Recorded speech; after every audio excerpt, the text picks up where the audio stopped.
තුනරුවන්ගේම සරණයි පුතේ. ඔන්න බලන්නකෝ. අද ඉර පායලා තියෙන්නේ කොයි පැත්තෙන්ද කියලා. මේ ලස්සනටම පායලා පුතා බලන්නකෝ. අද පුතා දන්නවද හරිම විශේෂ දවසක් ඉතින් අම්මලාට. මං ඉතින් හිතුවා පුතාට වෙනමම දෙයක් කියන්න ඕන කියලා. ඉතින් කාලයක් තිස්සේ පුතාට ඉතින් මම මේවා පෙන්න කිව්වේ පුතේ වෙන කිසි දෙයක් නිසා නෙවෙයි. අපිත් අපේ ජීවිතවල කවුරු හරි කියපු දෙයක් ලස්සනට ෆලෝ කරා පොඩි කාලේ ඉඳන්. අපිට අපේ අම්මලා කියලා දීපු જાති, අපේ ගුරුවරු කියලා දීපු જાති, ඒ හැම දෙයක්ම රත්තරන් පුතේ ලස්සනට කරන්න පුළුවන්. පුතාට හොඳටම හොල්සම් ඩීට් පුතා දන්නවනේ හොඳ දේවල් පුරුදු කරු ජීවිතේ හොඳ පුරුදු කරොත් පුතා දන්නවනේ ඒක තියෙන මෛත්‍රිය කරුණාව කියලා. ඒ ගොඩක් જાති පුතා දන්නවනේ. ඒව නෙවෙයි මං අද පුතාට කියන්න ආවේ. මං ඇවිල්ලා දැන් දවස් 3ක් වෙනවනේ. සමරයන් ඉස්සර තාත් එනවා මං එන්නේ නැහැ ඉතින්. මේ සැරේ ඉතින් යන් කියලා කියපු නිසා මමත් ආව බලන්න ඉතින්. මගේ යාළුවොත් ඉතින් නිතරම මට විහිළු කරනෝනේ මං ජකාර්තාවල ගේ ඇතුලෙන් එළියට යන්නේ නැහැ කියලා. මට හිතුණා ගිහිල්ලා අනිත් පැතිවලත් ඉර පායන්නේ කොහොමද කියලා බලලා මගේ වැඩ ටිකක් කරගන්න. පුතා දන්නවද? අද මාර්තු 7 වෙනිදානේ පුතේ. මම පුතාට කතාවක් කියනවා කියලා හිතුවා. අද පුතේ ආදරණීය පුතේ අද කාන්තාවන්ට වෙන් කරපු දිනය කියලා තමයි කවුරුත් කියන්නේ ඉඳගෙන. හැම රටකම මං හිතන්නේ මම එහෙම ලොකුවට එහෙම දන්නේ. හැබැයි ඉතින් මම දන්නවා මමත් ඉන්න නිසා ඔයා කියනවා වගේ මමත් ඇතුළෙම නෑ. මමත් දේවල් චුට්ට හරි දන්නවා. ඉතින් පුතේ මමත් ඉතින් කාන්තාවක් ලෙස මගේ ජීවිතයේ දෙස බලනකොට ආපහු හැරිලා බලන්න ඕනනේ පුතේ. අපිට තියෙන සතුටු වෙන්න පුළුවන් ජීවිතයක්ද? එහෙම නැත්නම් අපි මොනවද කරේ? අපි ඒ කාන්තාවක් වශයෙන් මේ ලෝකෙට ඇවිල්ලා මොනවද අපි කරපු දේවල්? අපි අපේ ජීවිතේට ලස්සන දේවල් කරගත්තද? එහෙම කියලා අපි හිතලා බලන්න ඕනනේ පුතේ. ඒක තමයි මම මගේ ජීවිතේ හැම නිතරම කරන දෙයක් තමයි මං ගැනම ආපසු හැරිලා බලනවා පුතේ. ඉතින් මේ බලන්නකො මේක ඇතුළට යන්නත් පුළුවන්. ඒකෙන් තමයි පුතේ මං ටික එහෙම බල මම මගේ ජීවිතේ ලස්සනට හදාගන්න උත්සාහ කරා. නොදන්න කාලේ හැම තිස්සෙම එහෙම. ඒ නිසා මම පුතාට කියන්නේ මට සමහර වෙලාවට හිතෙනවා මම ගොඩක් වෙලාවට පුතාට දේවල් කිය පෙන්නුවේ එහෙම ලස්සන දේවල් පුතාටත් ඒ මගේ යන්න ලැබෙන්න කියලා. හරිද? මං හැම මොහොතකම මගේ ජීවිතේ මට ලැබුණු චරිතවලට මං සාධාරණයක් කරාද? මං ඒ යුතුයකම් ඉටු කරාද කියලා මං හැම තිස්සෙම අවුරුද්දකට සැරයනේ දිනපතාම ආපහු හැරිලා බලනවා. ඒවා අපිට කියලා දුන්නේ ගොඩක් දේවල් ඉගෙන ගන්නකොට. හැබැයි පුරුද්දක් වශයෙන් නිකන් පුතත් ධෛර්යයක් ලියන්නේ ඒ වගේ තමයි. ඔන්න මං අද පුතාට කියන්නම්.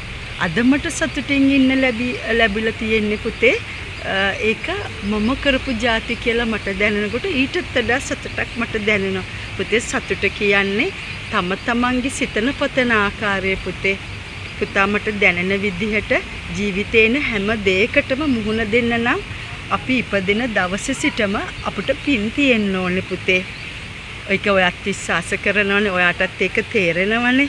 මමත් මේ ලෝකෙට එන්නේ මිනිස්සෙක් වශයෙන් එන්න ඉතිරි වෙලා තිබිච්ච ඉතාම කුඩා පින් නිසා පුතේ. නමුත් එය ඉවර වී ගිය පිනක් සමග ආවම මට විඳින්න වෙන දුක සැප ඒ හැම දෙයක්ම පුතේ අපි දරා ගන්න ඕනේ. මම පුතාට පෙන්නන්නම්. ඒක දැන් මේ අහිංසක ජීවිත දිහා බලනකොට මේ බලන්න මේ දරුවෙක් නානකම් අම්මා කෙනෙක් බලාගෙන ඉන්නවා. මමත් ඒ මගේ යුතුයකම ඒක කරාද කියලා මං හැමතිස්සෙම බලන කෙනෙක්. බලලා මං හැම මොහොතකම අපි පොඩ්ඩක් පුරුදු වෙන්න ඕනේ පුතේ හොඳ දේවල්. ඔයා කියන්නේ අපිට කරන්න ලැබෙන හැම හොඳ දෙයක්ම අපිට පුළුවන් විදියට එකතු කරගන්න ඕනේ. පුතා දන්නවනේ මගේ අම්මත් මට කියපු දෙයක් මතක් වුණා මේ වෙලාවේ. මං ඉපදෙනකොට ඉරවත් පායලා තිබිලා නැහැ. එච්චර උදේකින් මං ඉපදුනා කියලා කියන්නේ. එතකොට මගේ අම්මා මේ ලෝකෙට මාව බිහි කරන්න තනියම තමයි ඉස්පිරිතාලෙට ගිහිල්ලා තියෙන්නේ. ඒකට හේතුව තමයි පුතේ ඒ වෙනකොට මගේ තාත්තා බිස්නස් වැඩකට වෙන නගරයකට ගිහිල්ලා හදිස්සියේ මාව හම්බ වෙන්න ආවම අම්මා තනියම ගිහිල්ලා මට වැඩිමල් අක්කලා අයියලා ඉන්න නිසා ගෙදර අනිත් අයට යාලා බාර දීලා ගියා කියලා මං අහලා තියෙනවා. හරිද? ඒ වගේම මේකත් ඒක මගේ අම්මගේ තියවිච්ච පුදුම ධෛර්යවන්ත වීරියවන්තයි කියලා දැන් මට හිතෙනවා. මාව නම් පුතාලව හම්බෙන්න යද්දි පුතාගේ තාත්තා මාව එක්කගෙන ගියා. අම්මා එතකොට ගොඩක් කට්ටිය මගේ ගෙදර හිටියා. බාප්පලා ආච්චි අම්මලා ඔක්කොමලා ඇවිල්ලා හිටියා. මම නම් ඉතින් හොස්පිටල් එකේ වාස 3ක් හිටියානේ පුතාලා හම්බ වෙනකම්.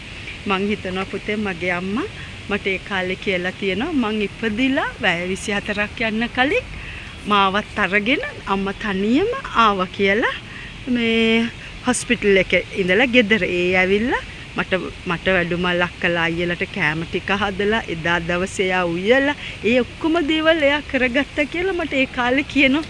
ඔයා මට කිසි කරදරයක් කරපො නැති දරුවෙක් කියලා. ඒ වගේම තමයි පුතාලා දෙන්නත් මං හැම මොහොතකම හිතනවා ඒක පුතේ හම්බෙන්නේ අපි ගෙනාපු පිනත් එක්ක කියලා මට දැන් හිතෙන දෙයක් තමයි. එතකොට පුතේ මට තව පුතාට කියන්න තියෙන දෙයක් තියෙනවා. අපිට කරදර හැම මොන දේ ආවත් අපිට ගොඩක් වෙලාට ජීවිතේ හැමදාම හොඳ දේවල් ඇවිල්ලා නැහැ. මගේ ජීවිතේ මගේ පොඩි කාලේ හැම මං ඒක දන්නවා. ඊට පස්සේ පියවරෙන් පියවර අපි ලොකු වෙනකොට අපිට හැමදේම හොඳ දේවල් හම්බෙලා නැහැ. හැබැයි අපි ගෙනාපු දෙයක් විසින් අපිව සමහර තැන්වලදී අපිට කරදර වෙන්න හදද්දි පොඩි කාලේ අපිව ආරක්ෂා කරගන්නවා. ඒක මටත් ගොඩාක්ම වෙලා තියෙන දෙයක්. ඒක පුතේ අපි දන්නේ නැහැ. මං හැමතිස්සෙම පුතාට කියනෝනේ අපිට ලැබිච්ච දෙයින් අපි සතුට වෙනවා. ඊට පස්සේ නොලැබෙන දෙයින් අපි ඒක ගැන එච්චර හිතන්නේ මට පොඩි කාලේ ඉඳන්ම තිබිච්ච දෙයක් තමයි සාමාන්‍යයෙන් තේරෙන කාලේ ඉඳන් මට ලැබෙන දේ ලැබෙනෝ නැත්තම් නැහැ. අන්න ඒක ගොඩාක් වටින දෙයක් කියලා දැන් තමයි මට තේරෙන්නේ.